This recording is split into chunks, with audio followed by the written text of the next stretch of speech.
নমস্কার। আজ থেকে আমি সারদা মায়ের কথা আপনাদের পড়ে শোনাবো। যদি ভালো লাগে লাইক করবেন, কমেন্ট করবেন, শেয়ার করবেন। শাস্ত্রে গৃহস্থের প্রশংসা আছে, সন্ন্যাসীরও প্রশংসা আছে। শাস্ত্রে ইহা লিখিত আছে এবং সহজ বুদ্ধিতেও ইহা বোঝা যায় যে গার্হস্থ্য আশ্রম অন্য সব আশ্রমের মূল। কিন্তু গৃহস্থ মাত্রেরই জীবন প্রশংসনীয় বা নিন্দনীয় নহে। সন্ন্যাসী মাত্রেরও জীবন প্রশংসনীয় বা নিন্দার্থ নহে। ভিন্ন ভিন্ন মানুষের ভগবদত্ত শক্তি, হৃদয় মনের গতি প্রভৃতির দ্বারা স্থির হয় যে ভগবান কিরূপ জীবনযাপন করিয়া কি কাজ করিবার নিমিত্ত কাহাকে সংসারে পাঠাইয়াছে।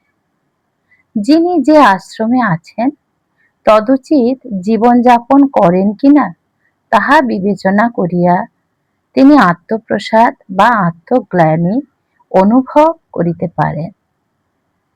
যিনি যে আশ্রমের মানুষ কেবল সেই আশ্রমের নামের ছাপটি দেখিয়া তাহার জীবনের উৎকর্ষ অপকর্ষ, সার্থতা ব্যর্থতা নির্ধারিত হইতে পারে না। ব্যক্তি নির্বিশেষে গৃহস্থাশ্রম অপেক্ষা সন্ন্যাসের বা সন্ন্যাসাশ্রম অপেক্ষা গার্হস্থ্যের উৎকর্ষ বা অপকর্ষ বিবেচিত হইতে পারে না। সাধারণত ইহাই দেখা যায় যে যাহারা সন্ন্যাসী তাহারা হয় কখনো বিবাহ করেন নাই, কিংবা বিবাহ করিয়া থাকিলে পত্নীর সহিত সমুদয় সম্বন্ধ বর্জন করিয়া এবং তাহাকে ত্যাগ করিয়া গৃহত্যাগী হইয়াছেন। পরমহংস রামকৃষ্ণ সন্ন্যাসী ছিলেন, কিন্তু তিনি 24 বৎসর বয়সে বিবাহ করিয়াছিলেন। বাল্যকালে যখন তাহার বিচার করিবার ক্ষমতা ছিল না, তখন কিংবা তাহার অনভিমতে কেহ তাহার বিবাহ দেন নাই। তাহার বিবাহ তাহার সম্মতিক্রমেই হইয়াছিল।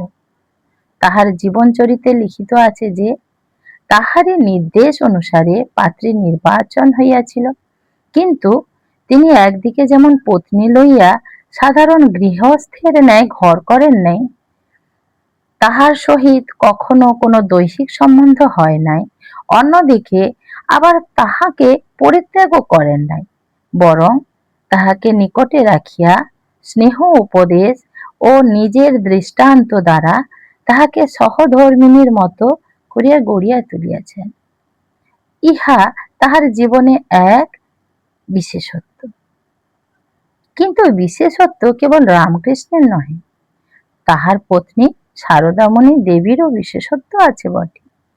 সত্য বটে, রামকৃষ্ণ সারদামণিকে শিক্ষাদি দ্বারা গড়িয়া তুলিয়াছিলেন, কিন্তু যাহাকে শিক্ষা দেয়া হয় শিক্ষা গ্রহণ করিয়া তাহার দ্বারা উপকৃত ও উন্নত হইবার ক্ষমতা তাহার থাকা চাই।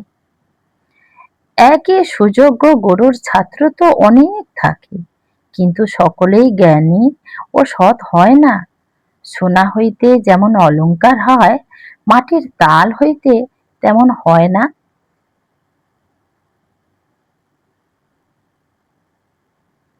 নমস্কার।